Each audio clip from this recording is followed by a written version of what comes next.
Ya, Assalamualaikum warahmatullahi wabarakatuh. Oke, di kesempatan kali ini kami akan menjelaskan mengenai apa tadi ya? Fungsi-fungsi fungsional programming yang diantaranya ada Lambda yang kami pakai di proyek ini yaitu Lambda, map, dan filter ya. Mungkin langsung saja kita masuk ke codingannya. Bisa ke codingannya.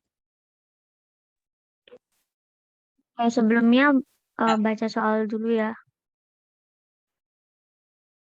Nah, di sini dapat dua ketentuan dataset.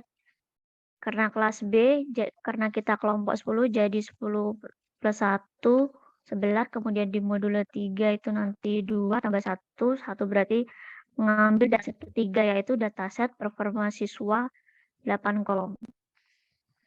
Nah, kemudian yang dikerjakan itu ada tiap kelompok menerapkan prinsip functional programming dengan menggunakan function built-in seperti map, filter, sorter, dan lainnya. Atau dapat menggunakan function buatannya sendiri. Kemudian jika menggunakan function built-in, maka parameter yang berjenis function harus disuplai dengan lambda function. Kemudian yang nomor 3, jika menggunakan function buatan sendiri, maka function tersebut tidak boleh ada flow control, seperti operator if, for, while, dan lain-lain. Sebuah function memiliki satu tujuan, yaitu function map bertujuan melakukan mapping, yaitu konversi dari array of element M menjadi array of element D. Kemudian function filter bertujuan untuk menyaring elemen-elemen dari array, sehingga menghasilkan array baru yang diinginkan. Nama-nama dari function menggambarkan maksud dari function tersebut.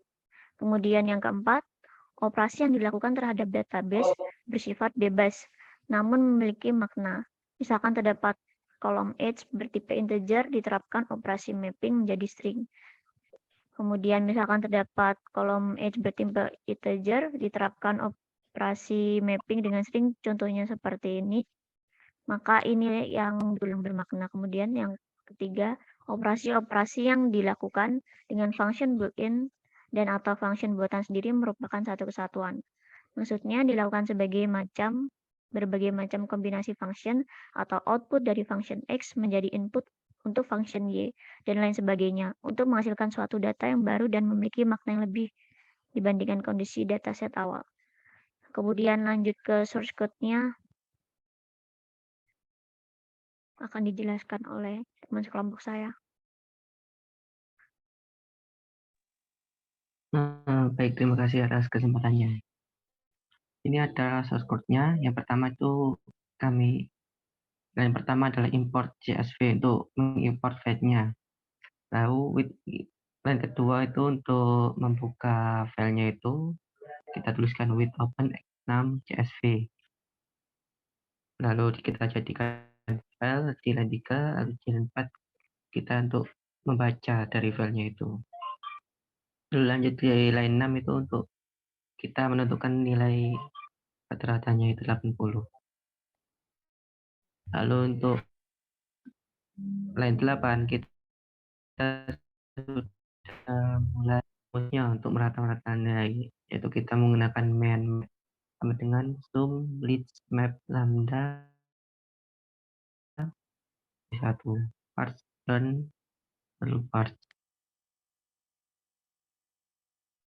Kita menggunakan angka 5 itu sebagai kolom untuk nomor 5, lalu dikali 1 itu supaya bisa di print, soalnya untuk lambda itu harus diisi perkaliannya. Lalu untuk yang kedua itu kita rumus untuk nilai matematika di atas rata-ratanya. Kodikannya kurang lebih sama, cuma untuk perkaliannya itu untuk kolomnya kita isi nomor 6, itu berarti untuk kolom nomor 6. Lalu untuk main writing itu adalah nilai untuk menulisnya, tulis matematikanya. Lalu kita untuk rumusnya hampir sama, dan untuk kolomnya kita menggunakan kolom nomor 7. Lalu untuk di line 14 kita menggunakan nilai minimal untuk menentukan atau memilih beserta rata-ratanya, yaitu lambda, row, in, row, kolom 5 lebih sama dengan nilai. And in row 6 lebih besar sama dengan nilai NIM. Dan in row 7 lebih besar sama dengan nilai NIM. Lalu hasil filternya itu akan di list. Dan codingannya itu adalah list filter minimal parse. Dan untuk line 18 sampai 24 adalah hasilnya. Sekian dari penjelasan saya, mungkin bisa langsung ke dijalankan programnya. Oke, di sini saya akan menjelaskan tentang output ya.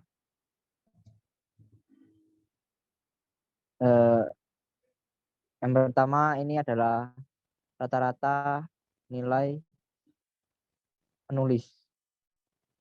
Ini bisa di scroll ke printnya ya. Saya coba lihat printnya.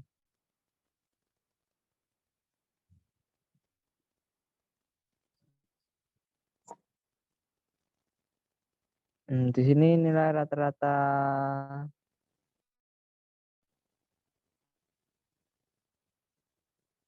nilai minimum dari mat rate atau rate sama dengan 80. Jumlah siswa yang memenuhi sama dengan 138. Yang di sini yaitu print rata-rata nilai matematika yang nantinya ditambah dengan mean rata-rata mat yang tadi ada di list atas atau di variabel atas. Rata-rata nilai matematika sama dengan 66,396. Peserta dengan nilai matematika di atas rata-rata yaitu 500. Di sini dengan perintah ya, printnya tuh allen. Jadi di filter tadi ya. Ini ada lambda row di kolom 6 lebih besar dengan mean membaca. Mean nilai matematika. Nilai rata-rata membaca di sini 69,002. Dengan peserta dengan nilai membaca dari rata-rata yaitu 510 yang didapatkan dengan cara sama yaitu learn dan menjumlahkan. Rata-rata nilai menulis yaitu 67,738 dengan peserta dengan nilai menulis di atas rata-rata yaitu 510. Nah, oke. Mungkin itu saja output yang dapat dihasilkan dari codingan di atas.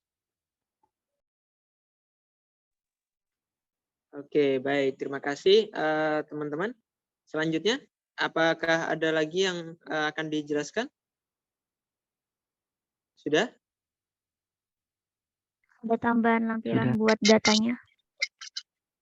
Oh iya, mungkin bisa ditampilkan contoh datasetnya.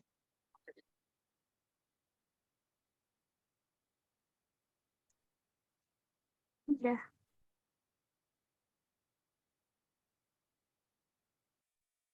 Ya, berikut adalah dataset yang kita gunakan.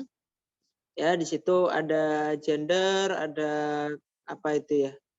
Ada grade ya, ada parental apa itu ya? Ada lunch. Parental apa itu?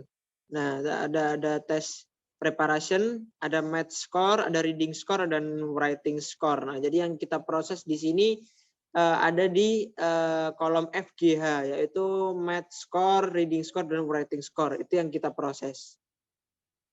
Oke, mungkin sekian untuk penjelasan dari kelompok kami. Untuk kurang lebihnya kami mohon maaf. Sampai jumpa di lain kesempatan. Assalamualaikum warahmatullahi wabarakatuh.